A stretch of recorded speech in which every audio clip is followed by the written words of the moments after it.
মানুষের সমাহার।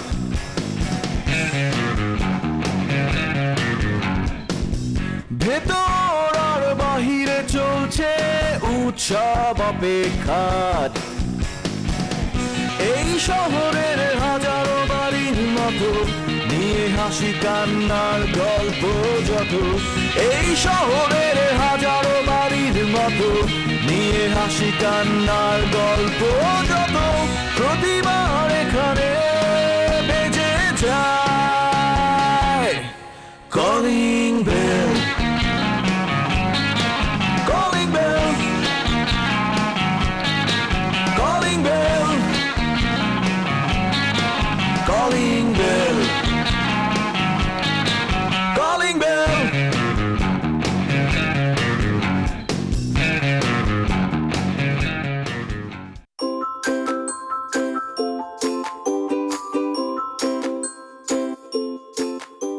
ইলিয়াস কাঞ্চন, জনাব। বায়োডাটা সম্পর্কে কোনো ধারণা আছে তোমার? জনাব, বায়োডাটা আছে, আমি আপনাকে দিয়েছিলাম।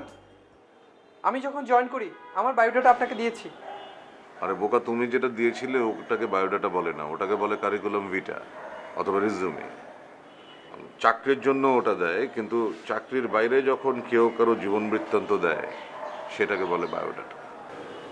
বুঝতে পেরেছো? জনাব, তাহলে আপনি নিশ্চয়ই বিয়ের বায়োডাটার কথা বলছেন। দেখছেন জনাব, আমি কিন্তু ধরতে পেরেছি। হ্যাঁ, তাই তো দেখছি তোমার বেশ বুদ্ধি শুদ্ধি হচ্ছে বোধহয়। তাহলে যাক, ভালো হয়েছে। না দেখেন, এটা তো স্যারের বায়োডাটা। হ্যাঁ, তুমি চেনো নাকি স্যার?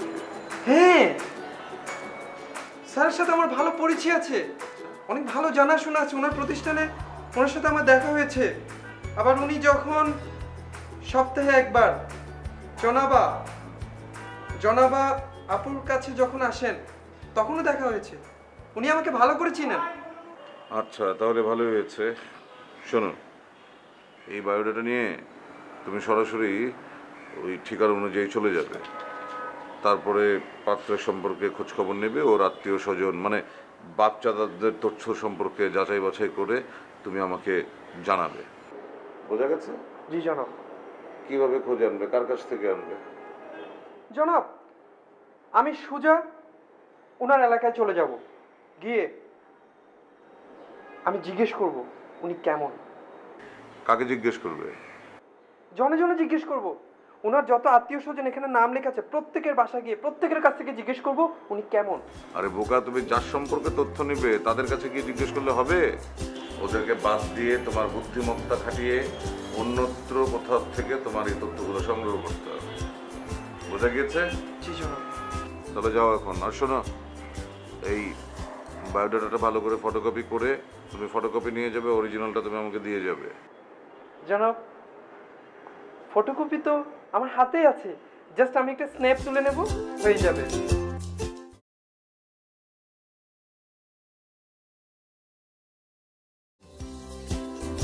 হয়ে গেছে জনাব। এখন এটা যদি তুমি হারিয়ে ফেলো তখন কি হবে? কখনোই না জনাব, আমি নিজে হারিয়ে যেতে পারি, আমার মোবাইল কখনো হারাতে পারে না। বাহ, দাও আমার কপিটা আমাকে দাও। তাহলে তোমাকে যে কাজটা দিলাম ঠিকঠাক মতো করে এসে যাও। জি জনাব।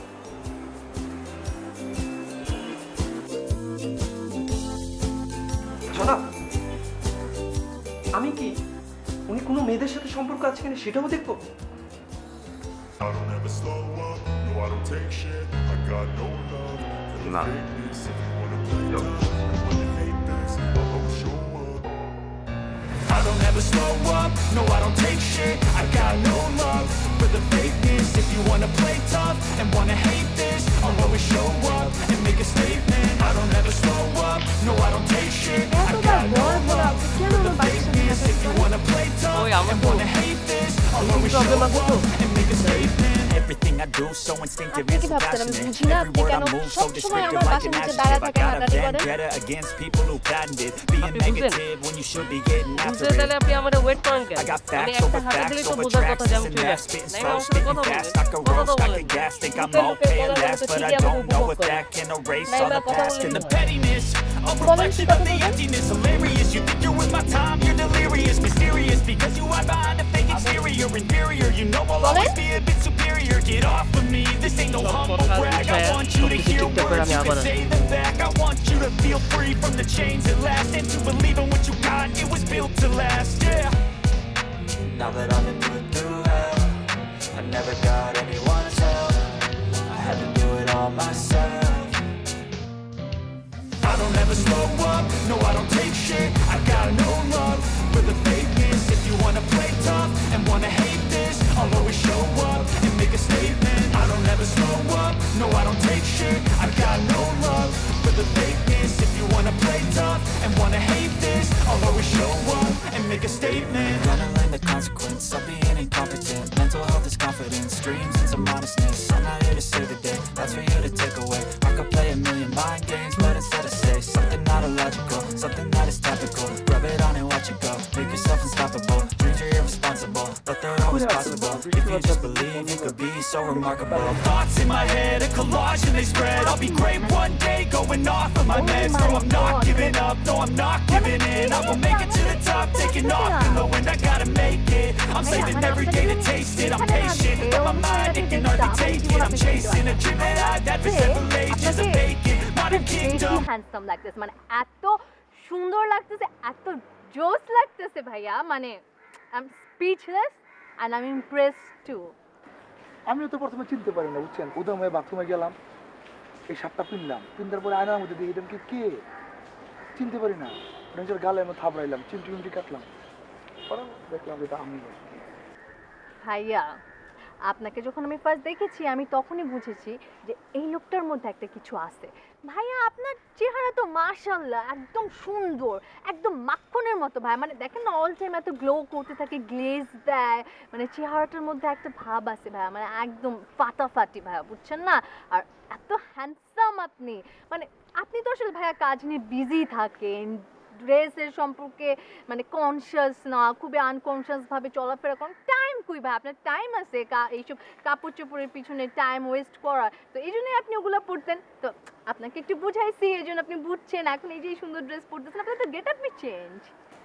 এমনি বুঝলেন না এটা সবসময় আমি ছিলাম বুঝছেন আমি তো মনের ভিতর থেকে ছোটবেলা থেকে স্মার্ট কিন্তু কেউ ছিল না ভিতর থেকে টাইম না বাইর করার ব্যাপারটা বুঝছেন না সারা জীবন তো খালি হিসাব নিকাশ এগুলো নিয়ে থাকছে কেউ ছিল না মনে করেন যে কেয়ার টেয়ার করানোর জন্য বুঝছেন না এই যে এখন একজন হয়েছে কেয়ারের জন্য সব ঠিক আছে কিন্তু পেটটা কমাইতে পারতেছে না এটা কমাইলে মোটামুটি একদম ভাইয়া আপনি একদমই ঠিক বলছেন ড্রেসটা আপনাকে খুবই ফিট করছে আপনার যদি একটু মাসল টাসল থাকতো স্লিম থাকতেন তাহলে আরো বেশি জোস লাগতো কোনো চিন্তা নাই আমরা প্রতিদিন হাঁটবো দরকার হলে আমি আপনার সঙ্গে হাঁটবো আমরা জগিং করব ভাইয়া আমি আপনাকে শিখাই দিব কিভাবে কিভাবে ব্যায়াম করতে হয় তারপর আমি আপনাকে দরকার হলে জিমে ভর্তি করে দিব তখন তো ভাইয়া মানে বুঝছিনি আপনার পেট চলে যাবে মাসল টাসল হবে মানে একদম হিরো ফিটেড হিরো মানে রাস্তা দিয়ে যাবেন আর সব মেয়েরা আপনার সাথে টাঙ্কি মারতে থাকবে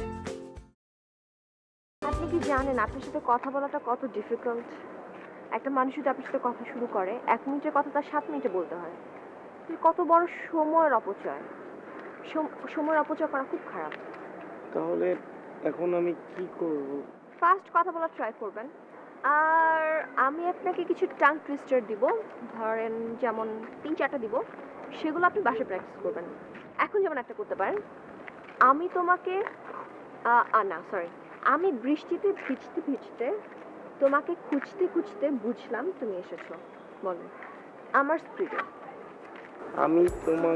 আমি বৃষ্টিতে ভিজতে ভিজতে খুঁজতে খুঁজতে তোমাকে খুঁজতে খুঁজতে বুঝলাম তুমি এসেছো তুমি বেটার আপনি প্রচুর বই পড়বেন এটা আরেকটা নতুন কাজ আপনি মেডিটেশন শেষ হওয়ার পরে আপনি বই নিয়ে বসবেন রবীন্দ্রনাথ বঙ্কিম তারাশঙ্কর ওদের বই পড়বেন আর কারণ না কিন্তু এখনকার কারণ না ইনফ্যাক্ট যারা আরও বেশি ডিফিকাল্ট যারা লেখে তাদেরগুলো খুঁজে পেতে পাইলে আরও ভালো। আর আপনাকে যদি আমি চর্যাপদ পড়াতে পারতাম না তাহলে বেস্ট হতো, বাট চর্যাপদটা আসলে কালেক্ট করতে হবে। আপনি আপাতত রবীন্দ্রনাথ, তারাশঙ্কর আর বঙ্কিমে থাকেন, ঠিক আছে? নেক্সট উইকে আমি নিয়ে আসবো চর্যাপদ। হোপফুলি ততদিনে আর একটু ইমপ্রুভ হবে। ঠিক আছে। আপনি ওটা আবার বলুন। আমি বৃষ্টিতে আমি বৃষ্টিতে ভিজতে ভিজতে খুঁজতে খুঁজতে তোমাকে খুঁজতে খুঁজতে তোমাকে খুঁজতে খুঁজতে বুঝলাম।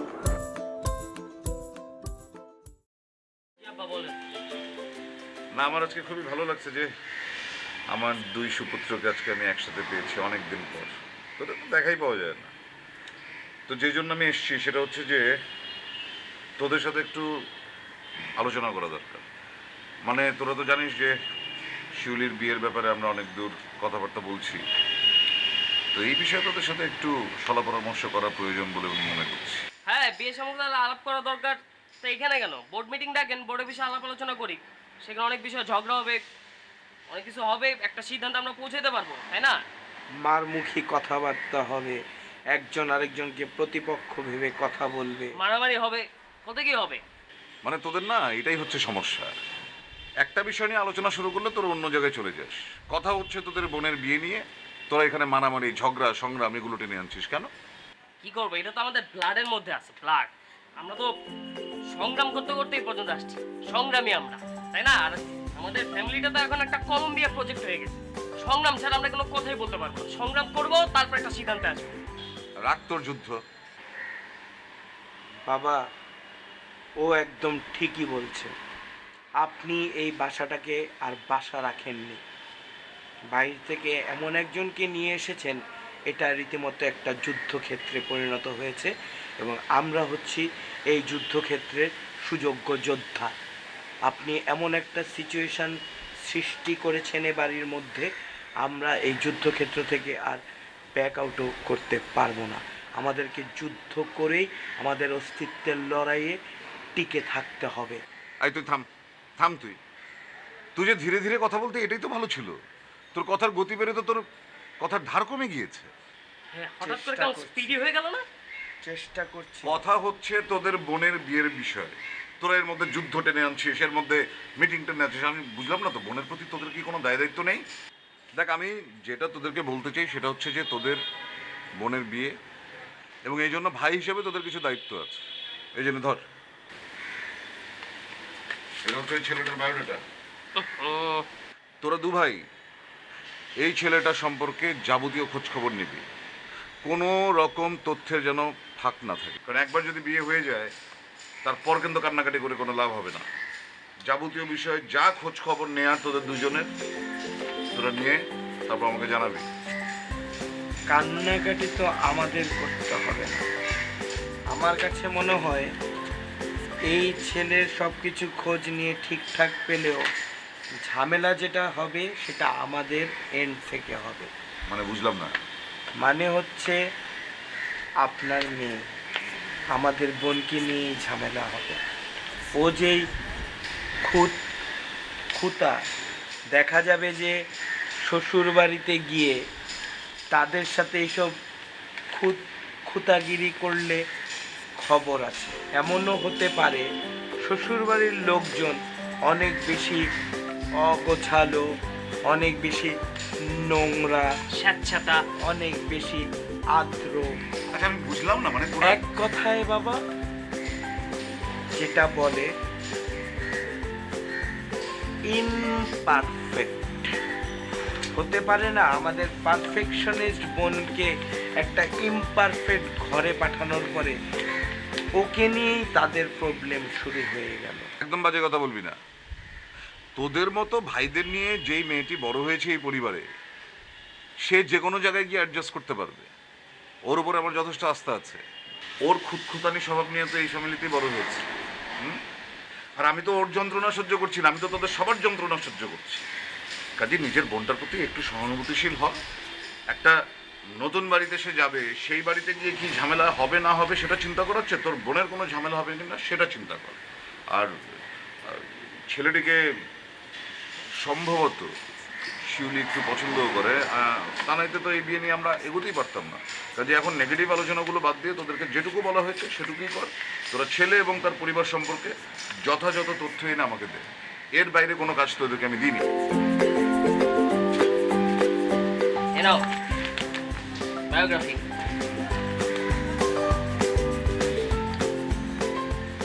ভালো করে গিয়ে ছেলের খোঁজ খবর নিয়ে আসে। আমি পারবো না খোঁজ খবর নিতে, তুমি বড় ভাই, তুমি খোঁজ খবর নাও। আমি তো পারবো না নিতে, তোকেই খোঁজ খবর নিতে হবে। কি আশ্চর্য, ছেলে পড়ালেখা করছে যশোরে, আমি কি যশোর যাবো নাকি খোঁজ খবর নিতে? তুমি এক কাজ করো, যশোরের খোঁজ খবরগুলো তুমি নাও, ঢাকারগুলো আমি নিব। আমরা যেহেতু এক বোনের দুই ভাই, ইয়েস। তাহলে কাজ ভাগাভাগি। তুই নিবি ছেলের খোঁজ, আমি নিব পরিবারের খোঁজ, ঠিক আছে? ঠিক আছে। তাহলে যশোর যাচ্ছে কে? আর একটা জিনিস মনে রাখিস, ছেলে নেশা বা বাজে কোনো অভ্যাস আছে কিনা এগুলো একটু খুব বুঝে খবর নিবি। এগুলো তো আমি বুঝি না, তুই তো আবার এগুলো কি নিয়ে